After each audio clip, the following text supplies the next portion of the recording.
Welcome back to Behind the Box.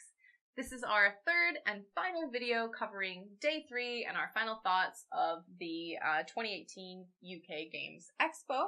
So thank you so much for sticking with us. This is our last video, so... Not of all time. No. Just for this Just event. covering this event. So you can relax after this. Yeah. If this is the first video you've clicked on in this series for some reason, go check out episode 1, then episode 2, and it made more sense to you then to finish here. Yeah. Right.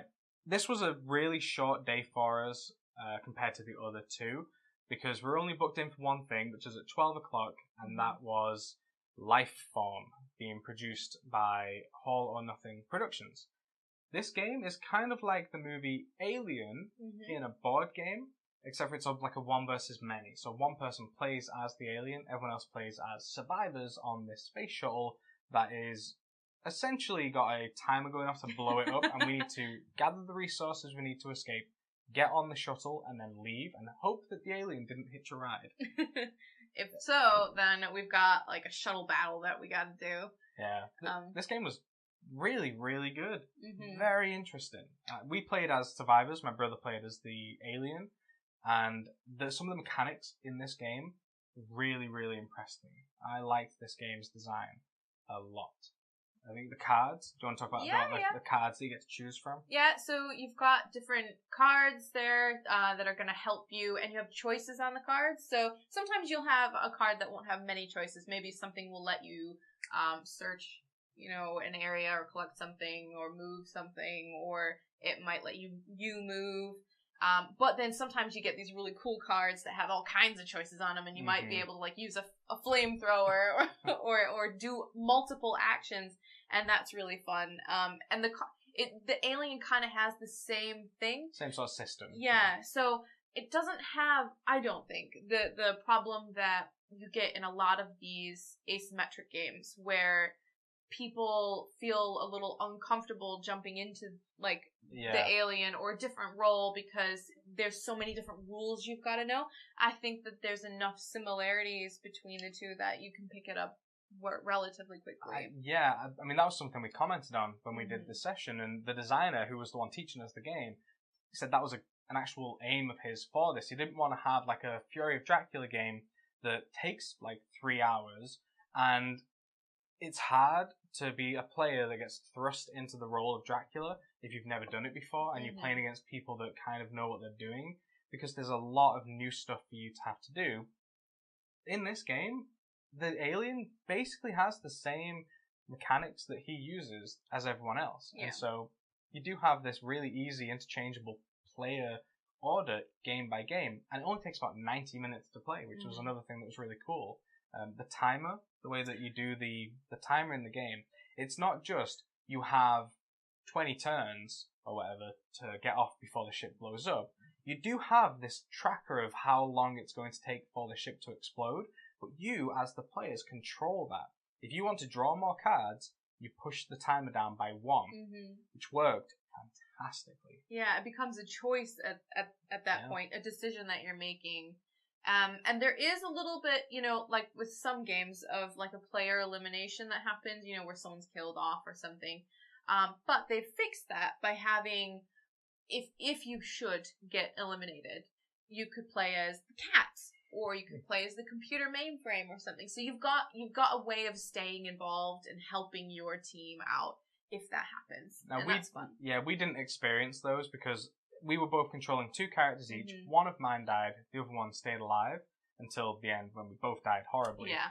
But throughout the main part of the game, we didn't ever have to experience that. And there's also other really cool things that may or may not be included in the game. It's almost like if you have a game with expansions and you choose which modules to put in, but they're all already there. So there's like secondary objectives you can try and achieve. We didn't use those for the demo, but they're things that you don't have to do, but they could be beneficial to do. The alien has ways of evolving. He can go into a cocoon and become stronger. Doesn't have to do that, though. He can just stay the base level of alien. And he can also start up this automated robot that's gone crazy and is trying to kill us as humans. Again, that's a process they have to go through. It takes a few rounds. If they can do it, that's part of the game then, and a threat to us. we didn't experience those things, but then there'll be stuff that happened to us that other people won't have experienced. And I mean, I wouldn't even know where to begin guessing which things could have occurred, but yeah, there's so much stuff in this game, and I mean, honestly, there's even more. There's more to talk about it than we have done, but we don't want to spend like a whole 20 minutes talking about this one game. But yeah, just needless to say, it was really, really good. And I think a lot of the issues people have with one versus many games will eliminate with this game, I think. Yeah. Really, really cool. Then we went over and played The Awakening, which is... It's a narrative-based escape type game, but it's more of like a story than an escape. The story goes that a father's trying to help out his sick daughter, and I won't go into too much more than that because I don't want to ruin anything. But it's really interesting because you can explore this location that you might be in, and the location changes throughout the game. But you've got this grid, and it's like Sherlock Holmes consulting detective in the sense that you've got this sort of book that, based on where you want to go, you look in the book and it will tell you what happens when you're there and what other things you can do next, that sort of stuff. So that was really cool. Different than some of the escape stuff that you might, be thinking of when you think of an escape game. What else? So you can explore the room. Oh, but you've got like limited actions, so you can't just keep exploring the area. At some point, you all have to kind of decide when you're going to move on to the next location. Go to the next place. And your choices so make a difference in this. Like, you might not even go to a certain location that someone else might, So it actually makes it possible for you to play this game more than once, because you'll have such a different experience depending on what you're choosing to do. A whole different story will sort of play itself out in front of you. We spoke to the folks there, and they said they've got a lot of different kind of endings planned out. 5 endings for the game, which are effectively the good ending, the bad ending, and then 3 in between. And the hope is that people would play this game 2 or even 3 times, even though it's an escape room type game, just to see what else is there and see what they missed. And like you said, you have limited action, so each location that you can explore is made up of 12 individual squares of the location. So, for example, this room would just have a grid of 12 squares, and you could choose to check that square out, read from the book, and you might, just to make up something, you might find half of a map, like a map that got torn in half. At a later location, you might find on a wall of some other person's house the other half of the map, and somehow this got tore up and put into your house. But that then gives you more information, it gives you new stuff. Whereas if you didn't explore that location as one of your potentially 6 of that one area, then you'll never see that. You'll never know what that means, but you'll have found something else that we'll have missed finding that map. I loved the system that this game used. It was so interesting, so new and unique and refreshing, and I loved it. Really, really liked what it did for this genre. And it uses an app that can give you hints and things to help you out, so you don't have to feel super hindered if you're not figuring something out. I like that. Yeah, it still had all the normal puzzles you'd find, and you've got to solve little riddles or solve little color-coded things, and then you pop those in the app as well. And it tells you you've unlocked a certain card, or it'll tell you read this paragraph in the book. So, yeah, really, really cool. That was great. That's actually it. They were the only 2 games we played on the Sunday. Our Sunday was a much shorter day. I mean, these were both quite long experiences. And we went around and just sort of, similar to on Friday when we went and said hello to a lot of people. Goodbye. We went and said goodbye to a lot of people on the Sunday. There's a few things we want to sort of cover now about the overall experience. Final thoughts. What we would do differently, what we're happy we did. The first thing that really stood out to both of us, was kind of the first thing that we put on this list individually, was the amount of inclusion and diversity that not only the Expo showed, but a lot of the people we spoke to, a lot of the designers, are really making a push for that in their games. Just to try and include, you wrote it down here, sharing the stats about ethnicity, gender, sexuality of all the characters in the games, and that was just, it just shows nice. They're thinking about it. Yeah, absolutely. Yeah, they really were. They were thinking about it, and I think it doesn't hinder or hurt anyone to do that, to be more diverse. It just pushes forward and makes it a more welcoming industry. And we feel already, in our experience, it has been so welcoming. You know, we've been welcomed to everything we've wanted to do with open arms. And, you know, we might have a bit of a bias there, but it's nice to see that it's happening for other people too. Yeah. And we really liked that. Yeah, it's good. It's good for people to feel represented in the games that they're playing. So yeah, it's nice to see that people are thinking about that. The designers are thinking about that. Yeah. We wanted to share sort of our favorite game from the whole weekend that we were there, and we both agree that it was Holding On: The Troubled Life with Billy Kerr. That was just phenomenal. We can't talk much about it because it is such an experience, and we wouldn't want to ruin that experience for you. And it's a story that you want to experience for yourself. But by far, loved wonderful. It. Can't wait for this to come out at Essen. Yeah. And if you're not sure of what we're talking about, check out episode 1 of this 3-part series. We talk about it in as much detail as we are feeling comfortable to do. So yeah, loved it. Really, really loved it. Great game. And I think overall it was a lot of people's game of the show. A lot of people I've spoken with now online. Yeah. This has been the one. So yeah. Right. You wrote down here missed opportunities. Oh yeah. So that was kind of like, these are things that we wish we could have done or something. So for example, when we were planning going, we had kind of a list of things we wanted to do, people we wanted to see, games we wanted to check out. We only actually covered 40% of that list. So there were so many people that we actually agreed to go say hi to and check out their game, and we just never got around to it because, well, this is the first time we've been at UK Games Expo. But I guess like we just didn't prepare enough. There wasn't enough time for everything. I don't know that it's that we didn't prepare enough. I think that we just overestimated how much time we would have. Yeah. It's not that we didn't want to go and see certain people or play certain games. Quite often we'd go to their booth. And it was just so busy, you know, a lot of people playing it. And so you really do have to kind of at that point either go, right, are we committing potentially half an hour to waiting in what we are now going to be forming as a line, or do we try the next one? And we just felt like we should just try another one and double back around. And sometimes that worked out for us. We could come back and play the game. Yeah. Other times we'd show up again and there'd be a new group just starting. And so, yeah, it was this balancing act of trying to figure out where we could fit in and when. So, yeah, I don't know that it's a case of we, you know, I just think it was that we had so much we wanted to do and you don't have enough time if you factor that in. Yeah, so. Yeah. Oh, right. So here we wanted to share some of the things that we did to prepare. So we did a color-coded map. So we did come up with, you know, all the places that we definitely wanted to visit, and then we color-coded those in order of priority.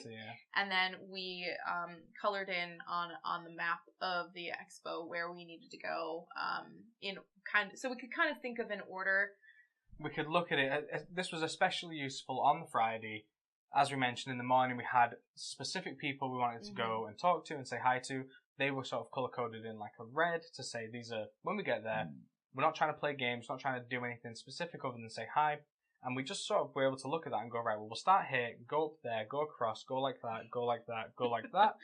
And then start actually playing games and enjoying the weekend as a gaming weekend then. So, yeah. But that was very helpful, knowing how we wanted to order things. Yeah, I was really grateful that I ditched my purse for a backpack. So I wore a backpack the whole weekend, and we had like our water bottles on there, which was another thing that was really good to have, because there was a place where you could refill your water bottles and always have fresh water, and so you're not spending money, you know, buying drinks and things. Yeah. We brought with us snacks, which we kept in the backpack. We had, you know, pens and notepad. I had a first aid kit in there, all of our camera stuff. So, yeah, I was definitely grateful for that because it's so much easier to have it on your shoulders than to have like this purse and bags, straps and things all around. Yeah. So that was much better, except for the day that I chose to wear a sleeveless shirt and then it was scratchy and rubbing on my arms. That kind of sucked. Yeah, we also wore really comfortable shoes. Yeah. Which was great. You brought a sweater with you because we weren't sure what the air conditioning situation would be like. It was actually really good in the main halls, but then we went over to the Hilton to do the role-playing game. A lot less people, and maybe the air was just on a bit higher, like as in a bit more powerful, and it did get a bit chilly in there. So you liked having that, and we brought our business cards with us. We gave out a lot of business cards. Really, really happy that we made those because they were just great to just after we played a game, just to get one out and just say, hey, if you ever need anything, any help with promoting this stuff or whatever, just get in touch with us. We really liked it. We'd love to do what we can. We're going to cover it in a video. We'll probably tweet about it anyway, but it was just a good way to connect, and we often got given business cards back, so it's just a nice way of exchanging information. It was something that we wished we had at AirCon, because it's just easier to just kind of give somebody a card than to jot things down or remember. So I'm really glad that we had them for this event. I would like to, at this point, give a quick sort of shout out and thank you to Luke Hector of The Broken Meeple. I watched a video of his just before AirCon that came out, not AirCon, sorry, UK Games Expo that came out, where he basically covered some of the stuff that he's learned from doing it for about 5 or 6 years. A lot of it we probably would have done, but there were certain things that we were like, oh, that's a really good idea, we should do that.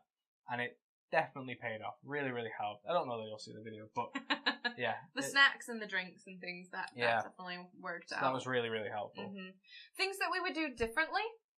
So we commuted every day. We traveled to and from Birmingham every day, which was exhausting. So next time we certainly would stay over. That way we can attend some of the later events, like the seminars and things that happen after like one of the main halls closes and stuff. So we definitely wish that we would have done that. I think that we could in the future arrange more meetups and hangouts with people that we know, other creators maybe, or just people that we interact with online. Yeah, I mean, we'd already made a few of these already, but they kind of wound up being the highlights of the event for me. It was great fun playing some of these incredible games, but they're usually quite short. You only have like a half an hour little demo, and then you go, that was really good. I've got great things to say about it. I'm looking forward to the full release. But the meeting up with Semi-Co-op, for example, that was such a great experience. Playing games with More Games Please and Board Game a Day, really just awesome experience. So next year, I think that'll be something we'll put a bit more effort into getting arranged beforehand and maybe committing an afternoon. I think that will also help with staying over. The expo hall closes at like 6 o'clock on the Friday and the Saturday. And then there was one night where we wanted to do an event, but it was at 9 o'clock, and we were like, there's no point in just waiting around for 3 hours. Let's just go, because we won't be home then until midnight or something. If we were staying over, between 6 and 9, we can be playing games, and then go to the event at 9 o'clock, and then just walk over to the hotel and fall asleep. So I think that's going to be the approach that we take next year, as far as both of those two things sort of coupling together. Another thing that we could consider doing is trying to work in that Thursday, which is like a press day, and maybe trying to get some of the games and things out of the way on that day, so that frees up a bit more time through the rest of the expo. That kind of also links with the other two. If we're staying over, it's easier to do that, and if we're meeting up with people, we can meet up on Thursdays as well, and get a lot of those introductions done in a quieter, more controlled atmosphere. So. The last thing for the things we do slightly differently is confidence. Like you and I had different views on the confidence. For me, so I had this slight concern, this slight thing of, will people recognize us? Will Paul and Frank from people that we met at AirCon, will they remember us? Will they go, oh, hey, good to see you again. I remember you. You're Chris and Lindsay, or whatever. Or do you have to awkwardly reintroduce yourself? Yeah, and so there was that little thing in my head. I was like, we played Fog of Love with Actual All. He was one of the people teaching it, and he was teaching somebody else. But we sat down, we got going in the game, and he was somebody we wanted to meet and say hi to. And he actually was like, hey guys, how you doing? I recognize you. And he knew who we were.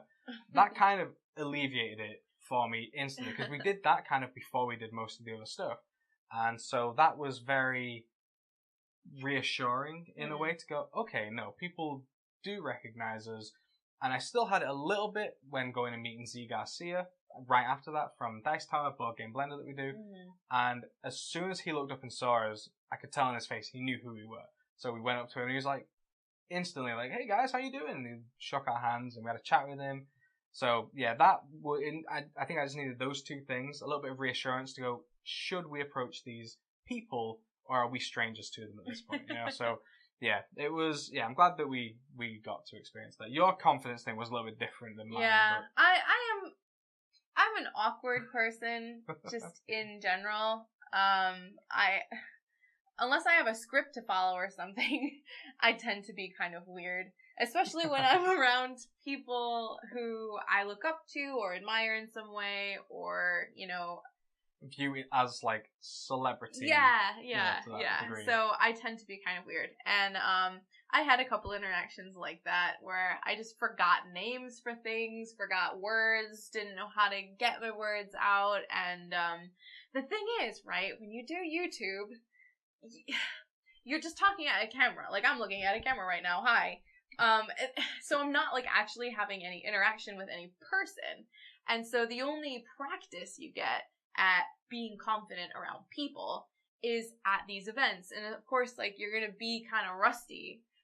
So that's something that I wish I were better at, and I hope that I improve on, because I think you will. I think that's something, like you said, the practice kind of exists in going and doing it. So we went and spoke to Paul at Aircon, and you were nervous about doing that at that point. Yeah. But then UK Games Expo, that doesn't exist then for Paul, because you are like, okay, no, we know each other already. We've chatted extensively in the past. I think it's easier for me because I have interacted with a lot of these people online for months now, and so there is almost like that, okay, we know each other. That's already established. Whereas for you, it is very much like, you don't really monitor the Twitter too much. You're more on the Instagram. I do on the Instagram, yeah. So, but yeah, overall, it was an amazing experience. It was. Like I said, getting to meet Actual and meet Z Garcia and getting to meet Christopher Bedell and having them know us and be engaged, and everyone that we met, was just fantastic, as well as subscribers. Yeah, we actually had people come up to us and say, "Hey, I know who you are," not for any weird reason, but for the YouTube stuff, and big fan, really like what you're doing. You and Lindsay are great. That was so amazing, and yeah, really, really, it was surprising. Yeah, that but surprised me. I didn't think that would happen. I didn't think it would.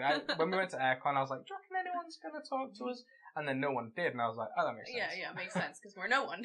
But here, I was kind of like, will they? There's a lot more people. We're doing Board Game Blender now. Someone did actually come up and say, "I know you. I subscribed to your channel because I saw you on Board Game Blender. I really like Blender. I really like your stuff." And that was very, just nice. Really, really pleasant. Yeah. And yeah, just overall great. Can't wait for next year. Yeah, that is literally the last thing that this says. Can't wait for next year. Yeah, no, we really can't. We're very much looking forward to it. If you get a chance to go, absolutely recommend it. Do what we did, I think. Go the first year with the intention of looking at the stuff you want to look at. Yeah. And then you'll do that and go, okay, I don't need to commit that much time to planning all of that. I'm instead going to play more games. So yeah. That's what it's all about, isn't it? Playing the games. But yeah, that's everything. If you have any questions, then leave them in the comments below. If you saw us and didn't say hi, and you want to say hi now, go for it. That's fine. But yeah, thank you for watching. I hope you enjoyed this little series, and I hope you continue to enjoy things going forward from our channel. We're really excited. This is, just a great thing we've been able to do, and we want to do a lot more. So, yeah. All right. Thank you very much. We'll see you in the next episode. See you later. Bye. Bye.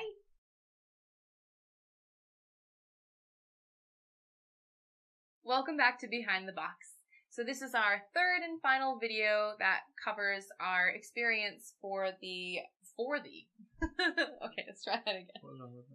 For the UK Games At the Expo. is probably. Okay. Okay, ready? Yeah.